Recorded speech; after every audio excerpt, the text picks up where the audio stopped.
ভেনেজুয়েলার বিরোধী নেত্রী মারিয়া করিনা মাচাদোকে 2025 সালের নোবেল শান্তি পুরস্কার প্রদান করা হবে। তবে সামাজিক যোগাযোগ মাধ্যমে ছড়িয়ে পড়া বেশ কিছু ভিডিও ক্লিপে দেখা গেছে তিনি গাজায় গণহত্যা চালানো ইসরায়েলের বড় সমর্থক। তিনি ইসরায়েলি একটি টিভি চ্যানেলকে দেওয়া সাক্ষাৎকারে বলেছেন, ভেনেজুয়েলা এবং ইসরায়েলের মধ্যে গভীর সম্পর্ক স্থাপন করা হবে, আমি এই প্রতিশ্রুতি দিচ্ছি। আমি ঘোষণা দিচ্ছি, আমাদের ইসরায়েলে ভেনেজুয়েলার দূতাবাস জেরুজালেমে স্থানান্তর করব। ইসরায়েল রাষ্ট্রের প্রতি আমাদের সমর্থনের অংশ হিসেবে এটা যোগ করা হবে, যোগ করেন মাচাদো।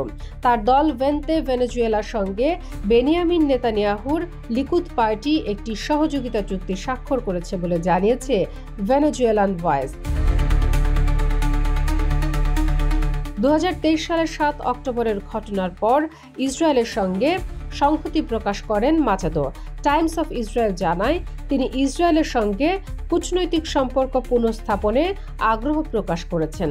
2008-2009 সালে গাজায় ইসরায়েলি আগ্রাসনের পর দেশটির সঙ্গে কূটনৈতিক সম্পর্ক ছিন্ন করে ভেনেজুয়েলা।